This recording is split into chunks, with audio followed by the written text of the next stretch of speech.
Ayan mga kabarangay, magandang hapon po sa atin lahat. Kaya kami nakarating sa lugar na ito dahil may concerned citizen or nakapanood ng mga ginagawa natin. Kaya inilalapit nila sa atin itong isang kapatid at nagkataon na yung inilalapit ay anak po ni nanay. No?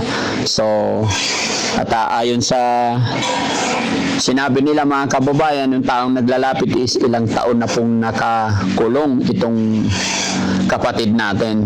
Kaya anong status po nung anak nyo po? Matagal na po ba siya nakakulong dyan? Meron na po siguro mga 3 taon na nakakulong siya. Pero dati po, makakalakad siya. Ako saan pupunta. Tapos lately 3 years nakulong na po. Bakit nyo na po siya pinakulong dyan? Kasi po umalis siya eh.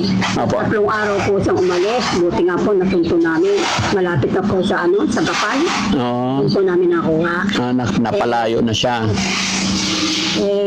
Kaya po naisip ko, ikulong ko na lang dyan para kung umalis, hindi ko naman kaya sundan na eh. Ilang taon na po ba yon anak nyo po? Yan po. Opo.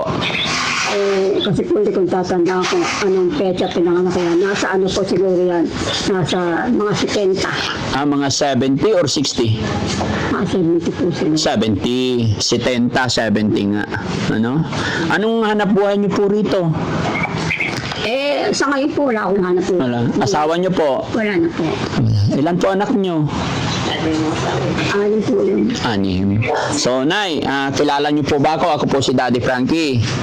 Naka-video po tayo. I-upload namin ito sa social media. Okay lang po ba? Okay lang po. So, ano naman ang attitude po ng anak nyo? Nagwawala? Paano po ba? Pagkabo yan ang kasumpong, mawala yan. Nagwawala? Kaya hindi ko po mapasok yung malinis ang kanyang sigaan. Hindi nyo na siya napapasok. Hindi na po. Ibig sabihin, hindi na naliligo. Hindi na po. Kaya pala ang dungis niya, no? Hindi ko po kayang pasukan talaga doon dahil nung pang minsan pinasok ko nagalit sa akin, tinulak ako buti pa hindi tumama ang ulo ko sa ano hindi ko na po. Kaya mahirap alagaan minsan, no? Kaya po kahit ako nakatungkol, binibigyan ko siya ng pagkain. Kahit ako may sakit. Mabuti naman at hindi pa naman siya nagpapalipas ng kain na alagaan niyo. Malakas po naman kumain. Malakas naman. Yun lang problema, yung magpaligo sa kanya. At saka po talaga yung isip niya, na. Hindi nyo ba na-try na dala sa pagamutan? Napagamot po yan ng nadala namin sa mental yan. 2 buwan siya, gumaling siya. Kaya meron po sa iniinom na gamot. Ayaw po, tagal, ayaw na niya inumin. Ang gamot, tinatapon na niya. Nung ibili namin ng gamot yan, galing sa mental, 5 piso lang po isang piraso. Hanggang sa umabot na ng 25 pesos ang isang piraso. Nung pong na yon, tinatapon na niya. Wala naman kami pambili lagi ng gamot dahil sa mahal. Hindi ko na po pinainom at ayaw na niya inumin. Sawa na raw siya sa gamot. Sawa na siya. Kaya tinatapon na lang. So sa sobrang mahal na rin, kaya hindi nyo na rin siya nabilhan. Saka po ayaw na niyang inumin. Ayaw. Kaya po sa ibili niyo, ayaw namang inumin. Hindi masasayang lang. Kaya po, pagkain na lang. Pagkain na lang. Nung pong yan, sumpungan uli, dinala uli namin yan sa mental. Ang sabi ng doktor, tiyagain ko na lang sa bahay. Kasi doon, pagka nakasumpong, siyempre hindi inom ng gamot, hindi kakain. Doon sa inyo, kahit anong oras met niya, pwede nyo bigyan pagkain. Tiyagain nyo lang kayong magulang, sabi ng doktor. Kaya hindi na namin tinanggap dito. Hindi na. Hindi na po tinanggap doon. So ibig sabihin may record na kilala na rin siya. Okay. Sige, pwede bang lapitan na? Pwedeng kausapin namin? Hindi po naman nakasumpong. Sige po ko sa. Hindi pa naman. Kumusta po? Grabe mga kababayan. Hindi na talaga nalilinis yung bahay niya. Dito na rin siya tumatay sa loob. Matindi na yung amoy. Ay, doon talaga siya sumasay sa Yun na iniduro niya, Nay. Doon siya tumatay. Punong-puno na po. Dapat yung hindi sana barado, no? Nay, okay ka lang? Ang haba na ng hair mo po.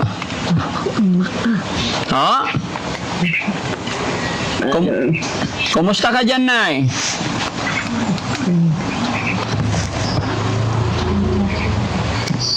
Kahit isang beses na walang nagpapaligo sa kanya?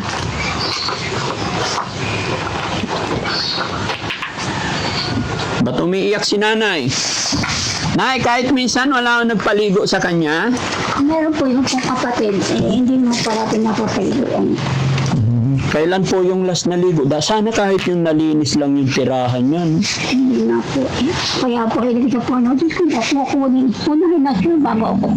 Kasi kawawa pagka ako unang inuwa ng Panginoon yun. Kaya inihiling ko na siya muna ko kunin bago ako. Kasi po, kahit may mga kapatid, wala pong mag-aalaga dahil di ka naan ng buhay. Opo, yun ang katotohanan. Pag may pamilya tayong ganun, ano na eh. Nakalungkot naman yung sinasabi ni nanay, mga kababayan, na mas gusto na lang ni nanay na kunin na lang ng Panginoon. Pag po naiwan ko, paano sa buhay? Opo, walang magpapakain sa kanya. May mga kapatid na nalalaya na natin. Mga kanya-kanyang buhay. Opo. Tapos mahirap pa ang buhay. Ako po, hindi lang ng anak ko. Pabili ko ng kapag kadalasan din, lagi ako sa hospital.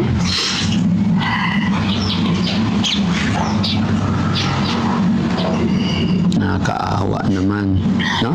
Bigyan natin ng tinapay, try lang natin, no? Ay, risky. Nay, may tinapay po kami, kain po kayo. Doon siya nahiga. Nay, kain po kayo, tinapay. Ayaw? Hindi ka nagutom? Ha?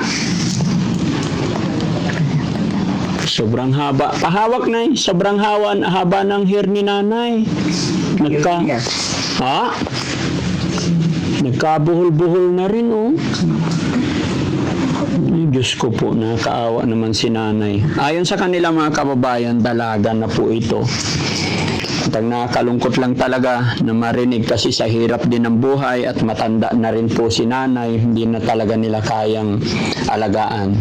May mga kapatid din si ate pero ay si nanay kaya lang malalayo daw, no?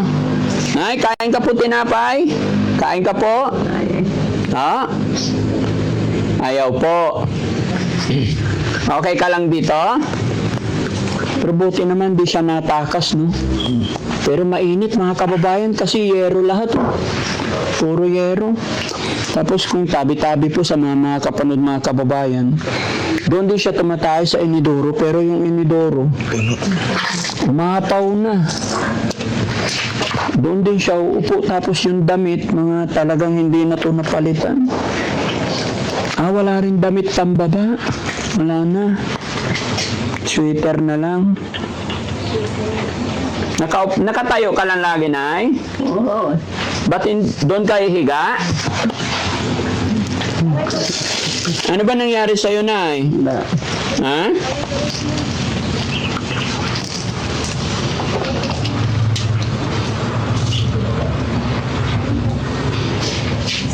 May mga taong ganun talaga, ano?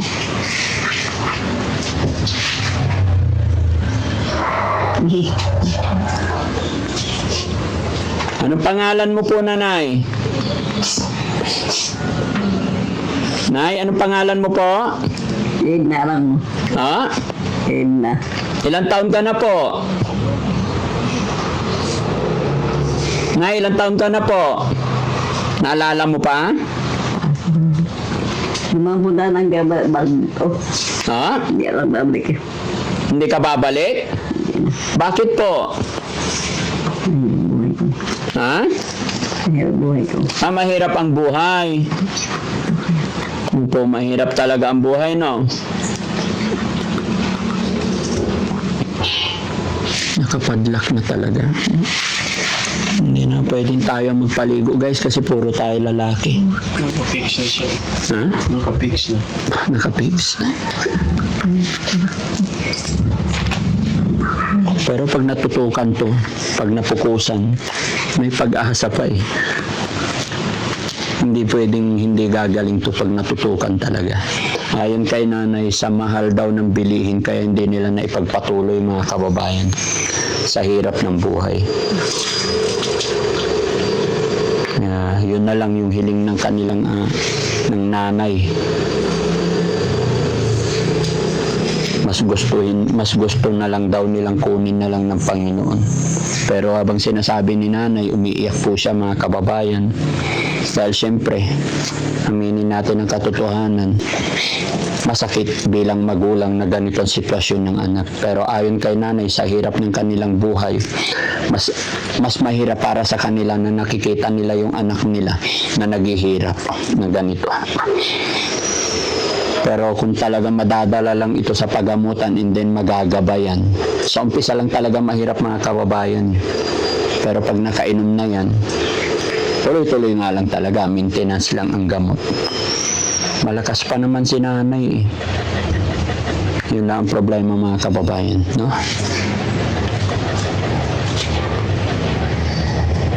Hindi sinusumpong kilala po kanya kayo. Araw-araw siya na binibigyan niyo pagkain. Busog naman siya, ayaw niya ng tinapay. Ano po? Kakakain lang niya. Kakakain lang.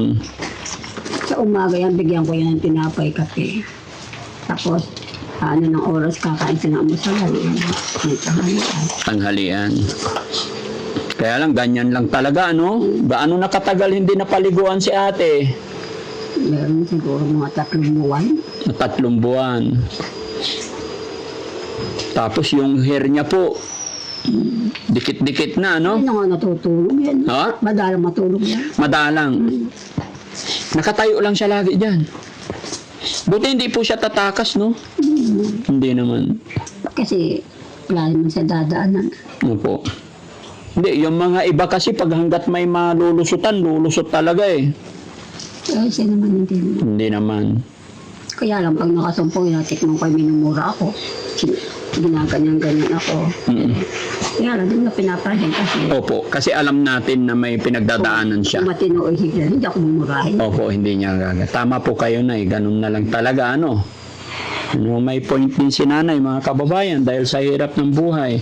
Sabi nga ni nanay, paano na? Pag si nanay ang nauna o ruwat, hindi natin alam. So, pinapanalangin mo, nay.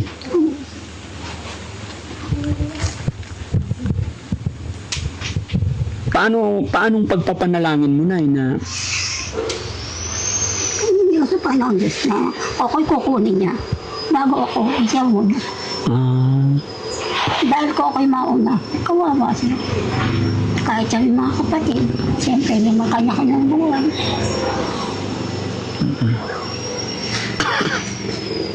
hirap? Totoo po yun, nay, no? Kasi sinong mag-aabot ng pagkain niya dito everyday? Kahit nga ako nakatungkod, inabot ko ng pagkain. Opo. Natin maumayan, nadapa ko yung sa bato, buti dito mamaulo ko sa bato. Yung mga gas-gas yan, may mga pasa ako dyan. Eh, magtitiis ako dahil anak ko, hindi ko kayang tiisin. Hanggang kaya ko. Ganon talaga, lay, tungkulin ng isang ina, magulang, hanggat kaya.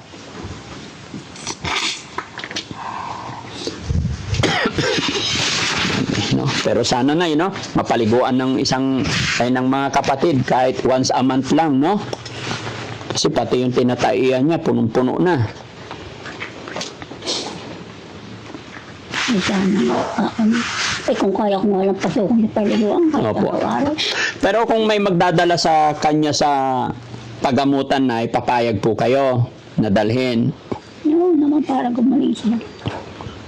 May sasama po ba sa inyo, sa pamilya?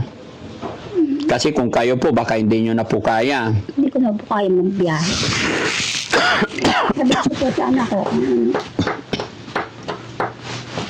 kasi po yung kasama ko sa dito, titirang ko na anak ko, nagsusupot lang po siya ng satsaron. Minsan walang trabaho, minsan meron. Kaya po halos may pagkain lang namin gahol din. Gaano kahirap na yung buhay na may ganitong anak? Eh, mahirap po, kaya lang ika nga eh. Nilalaksan ko na lang ang loob ko. Dahil sa kanya. Opo. Sige, nay, no? Pag-iisipan ng Team Daddy Frankie kung anong pwedeng maitulong namin. Sana may makasama po na pamilya kung sakaling dadalhin natin. Pero pag dadalhin natin, nay, dapat mapaliguan muna kahit papano. Malinis ang katawan. Opo. Kasi yung dumi talaga, dikit-dikit na sa ano niya, damit niya. No? Kawawa naman si ate.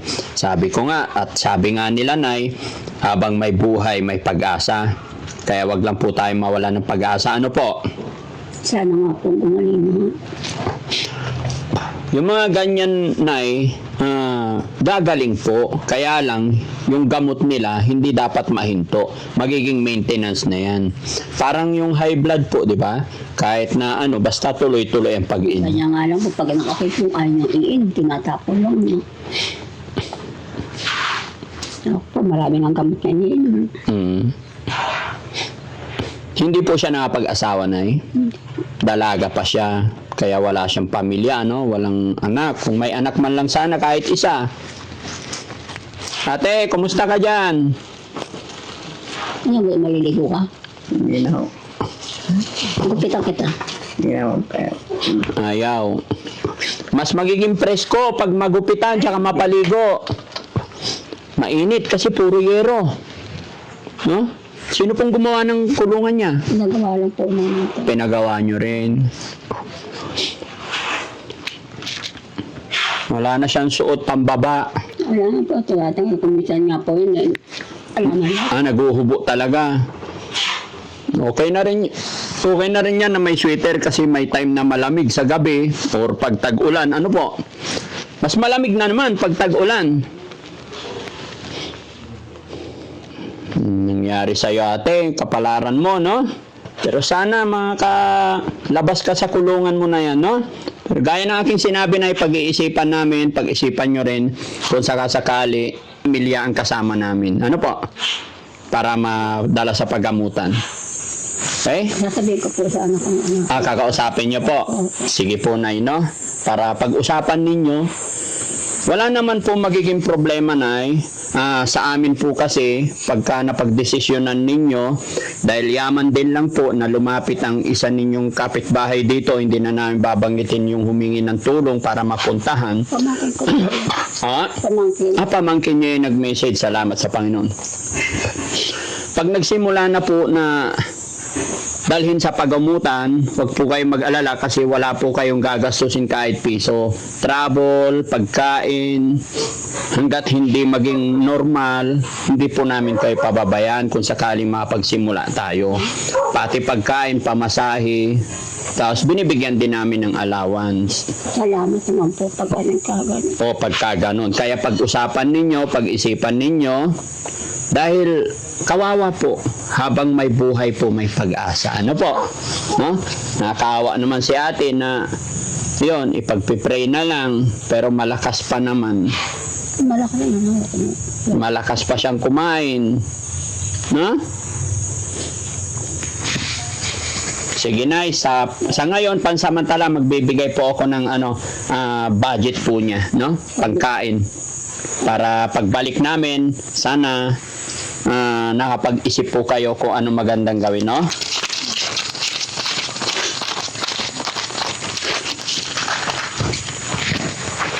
Nay, kamay mo po, Nay.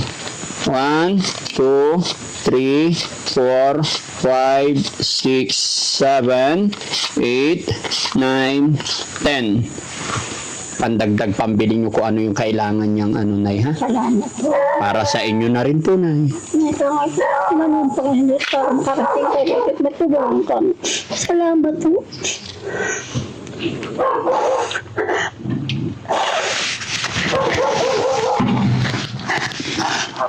Salamat. Tulungan niyo aking anak. Salamat sa Diyos. Laban lang, Nay. Huwag ka mawala ng pag-asa. Ano po? Salamat po sa inyo. Napagod ka na rin po ba, Nay? Ako kapaguro ng magulang. Ay, ganun. Hindi napapagod ang magulang. Ako po. Nakakaiyak naman si nanay. Nakikita ko sa kanya, mga kababayan, pagod na siya, syempre tao lang din. Pero yung sagot niya, walang kapaguran ang magulang. Hanggang kailan po, Nay? Hanggang kailan tayo maglilingkod sa mga anak natin? Hanggang ako'y buhay. Hanggang ako'y buhay. Hanggang nabubuhay. Napakabait niyo pong ina. Bagamat hindi siya pinalad sa kanyang buhay, napakaswerte naman niya dahil kayo ang naging ina niya. Marami kasing kapatid natin na nagkaganito ang sitwasyon, pero pinapabayaan na. Pinapakawalan hanggang sa maglaboy-laboy. Yan nga po, kung hindi lang sa mga tulong ng mga konsyal dito sa amin, gaano kalayo ang amin, yun. Alas 5 nga po, umalis kami dito nang makuha namin yan. Mag-alas 12 ng gabi. Kaya nga po napakaswerte pa rin niya kasi may nanay siyang kagaya niyo po, no? Sa tiwala lang tayo kay God, Nay. Opo. At salamat sa Panginoon kasi natuntun ko kayo. Doon mo na lang po ako kumukuha ng lakas. Yes po. Sa nasa itaas. Tama po. Salamat doon sa nanood na nag-message sa amin. Kasi kung hindi dahil sa panonood nila, hindi namin kayo mapupuntahan. Pag-usapan ninyo ng mga anak nyo, Nay, pero gaya na akin sinabi sana pagdating namin or pagbalik namin or pag-alis namin kahit mapaliguan, kahit sinasabi niya po na ayaw niyong maligo, goods yun para sa kanya. Pilitin natin. Kahit kalbuhin na lang, razor na lang, kaysa naman yung ganyan yung hair niya po na nagpikit-pikit, dikit-dikit na. Noon nga pong pinaliwa yan, ginupitan ng anak ko na mahigsi. Oo. Sa tagal na ni ano yun. Oo, bilis sumaba, ano?